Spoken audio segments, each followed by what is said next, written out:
आप बड़े होके क्या बनना चाहते हो? मारा तो ઈચ્છા है कि મોટો થઉં ને એટલે મારે તો જોબ કરવી है, સરકારી જોબ, અને 78 રૂપિયા પગાર કમાવાયો, ખૂબ મોટી રકમ કહેવાય ને 78.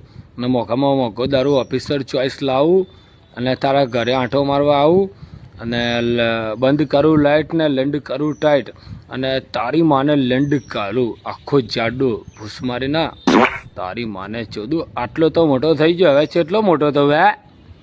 તમારી મોને લેન્ડ કાલું લેન્ડ જેવા પ્રશ્નો પૂછો તમારી બહેની પૂતી મારું માં ચોદાઈ જાય કિલોમીટરના હિસાબથી. તમારી માને લેન્ડ કાલું મસ્તી મારા જોડે ના કરતા. હા મારા તો બહુ રીસ ચડે એની માને લેન્ડ કાલું. મને સવાલ જવાબ ના કરતો ના કે તારી માને ચોદું આખો લેન્ડ કરી દે, હું તો માં ચોદી નાખું એવો મેહોણાનો હું. અરે તમારી માને ચોદું લેન્ડ જેવા પ્રશ્નો પૂછવા ને પેલો તો ઠંડા મગજ નહીં, પણ આપણે તેની માને લેન્ડ કાલે ક્વાર્ટર ચડાવીને જ ફરીએ. લેન્ડ કાલું ઠંડા પાન.